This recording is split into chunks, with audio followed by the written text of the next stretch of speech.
Assalamualaikum warahmatullahi wabarakatuh. Apa kabar Ananda yang soleh dan solihah? Semoga semua dalam keadaan sehat dan selalu di dalam lindungan Allah Subhanahu wa taala ya. Nah, jadi alhamdulillah kita masih dipertemukan kembali untuk pertemuan kali ini dalam rangka belajar ilmu pengetahuan sosial ya. Nah, jadi pada pertemuan kali ini kita akan belajar tentang pertumbuhan penduduk di Indonesia. Nah, sebelum kita memulai pelajaran, ada baiknya kita membaca doa belajar terlebih dahulu agar ilmu yang kita dapatkan dapat bermanfaat untuk kita semua ya. Berdoa dimulai.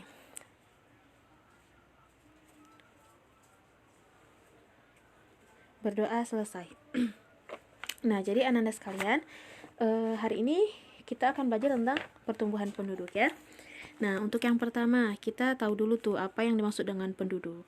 Nah, jadi penduduk itu adalah manusia-manusia ataupun orang-orang yang menghuni suatu tempat dalam jangka waktu tertentu. Penduduk itu bersifat dinamis, artinya penduduk terus berubah. Perubahan itu terjadi karena siklus kehidupan manusia yang tidak dapat dihindari, yakni kelahiran dan kematian. Inilah yang kemudian disebut dengan dinamika penduduk. Nah, untuk pertumbuhan penduduknya sendiri itu berarti bertambahnya atau berkurangnya penduduk di suatu wilayah karena sejumlah faktor seperti kelahiran, kematian, dan imigrasi. Nah, jadi ini dia ya faktor-faktor yang menyebabkan adanya pertumbuhan penduduk, baik itu dalam segi kelahirannya, kematiannya, maupun imigrasi ataupun perpindahan penduduk seseorang itu dari suatu wilayah ke wilayah lainnya. Nah, secara umum, bertambah atau berkurangnya penduduk tiap tahun itu ditentukan oleh dinamika penduduk, seperti unsur-unsur yang telah disebutkan tadi, bahwa ada kelahiran, kematian, gitu kan. Mengapa? Karena unsur-unsur ini ternyata saling berkaitan, yaitu jika kelahiran lebih besar daripada kematian, itu artinya pertumbuhan penduduk bertambah pada suatu wilayah tersebut. Begitu juga sebaliknya, jika kematian lebih besar daripada kelahiran, artinya pertumbuhan penduduk itu menjadi berkurang. Nah, untuk migrasinya, jika penduduk yang masuk lebih banyak daripada yang keluar, itu artinya pertumbuhan penduduk bertambah di suatu wilayah. Begitu pula sebaliknya, jika penduduk yang keluar itu lebih banyak daripada yang masuk, artinya penduduk semakin berkurang di suatu wilayah tertentu. Nah, adapun faktor-faktor yang mempengaruhi pertumbuhan penduduk, yang pertama itu ada dinamika penduduk. Nah, untuk dinamika penduduk sendiri itu dibedakan menjadi 3 ya. Ada fertilitas maupun tingkat kelahiran, mortalitas ataupun tingkat kematian, dan yang terakhir adalah migrasi ataupun perpindahan penduduk. Untuk fertilitas ini sendiri berarti bertambahnya jumlah penduduk karena banyaknya kelahiran bayi pada periode waktu tertentu. Nah, ini yang dimaksud dengan fertilitas. Artinya, jumlah penduduk itu menjadi bertambah ketika ada seorang bayi yang lahir ke dunia gitu ya. Jadi, dihitung meningkatnya suatu penduduk apabila lahir seseorang gitu. Nah, untuk mortalitasnya sendiri ialah angka kematian dihitungnya berkurangnya penduduk pada periode waktu tertentu karena kematian. Nah, kemudian jika seseorang telah meninggal gitu ya, maka pertumbuhan penduduk menjadi berkurang. Nah, adapun faktor-faktor yang menyebabkan terjadinya kematian itu, yang pertama itu bisa karena gizi buruk gitu kan, ataupun rendahnya kesadaran akan kesehatan, bisa jadi juga karena fasilitas kesehatan yang kurang. Nah, yang selanjutnya itu adalah migrasi ataupun perpindahan penduduk. Untuk migrasi ini ialah perpindahan penduduk ke suatu wilayah tertentu berdasarkan batas administrasi negara, pulau, ataupun negara dengan tujuan menetap.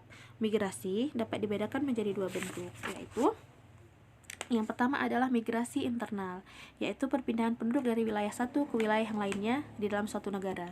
Itu artinya mereka perpindahannya masih di dalam satu negara Indonesia. Misalnya sebagai contoh ya, migrasi dari Pulau Jawa ke Pulau Sumatera gitu, karena mereka masih dalam kesatuan Pulau Indonesia gitu ya.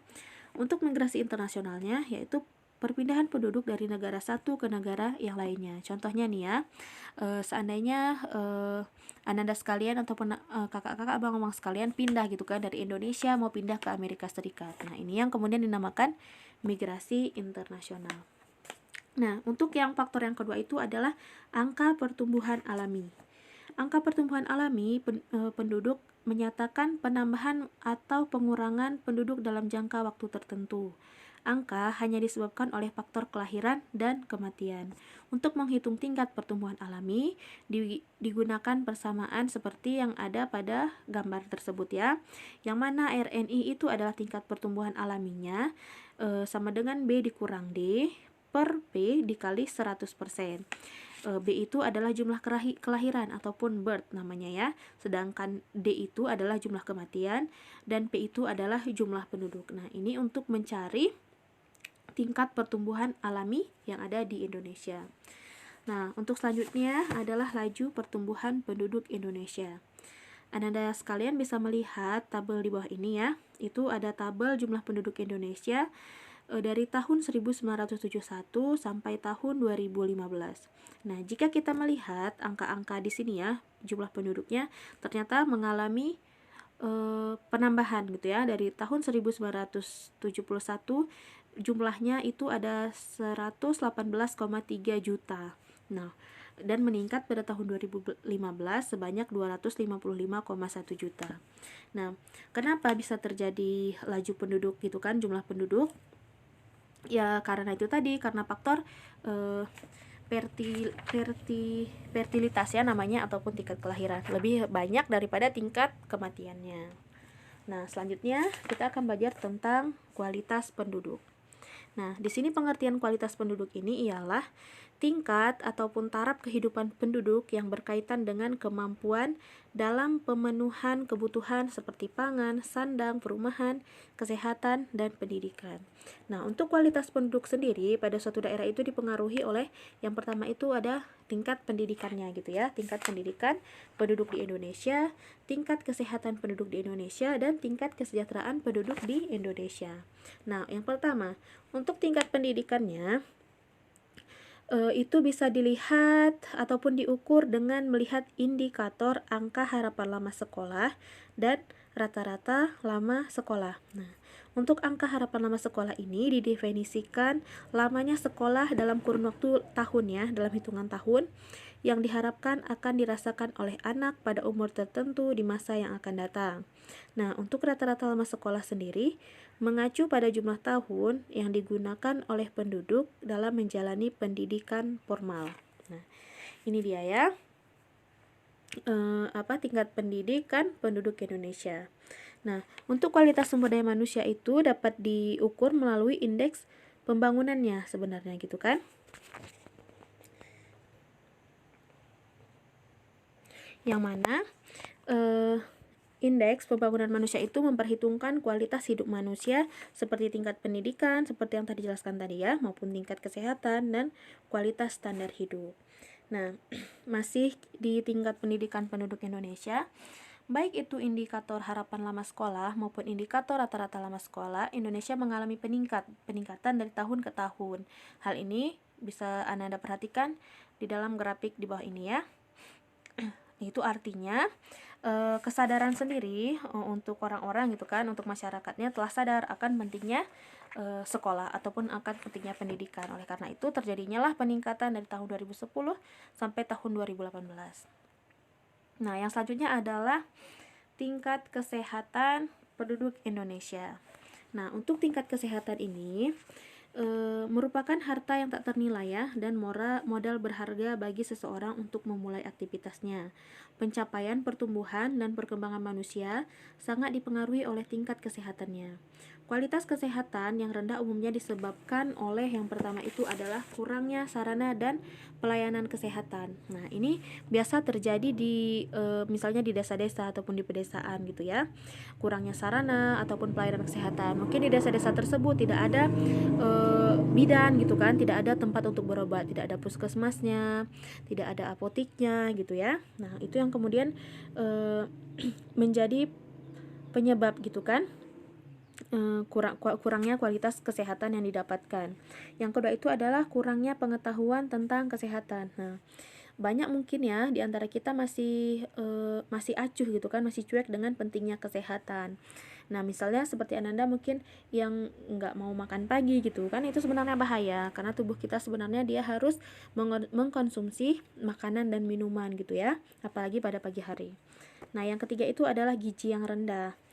Gizi yang rendah ini mungkin gitu kan masyarakatnya juga kurang memperhatikan asupan makanan-makanan, sehingga mereka lalai gitu kan untuk memperbaiki gizi yang ada.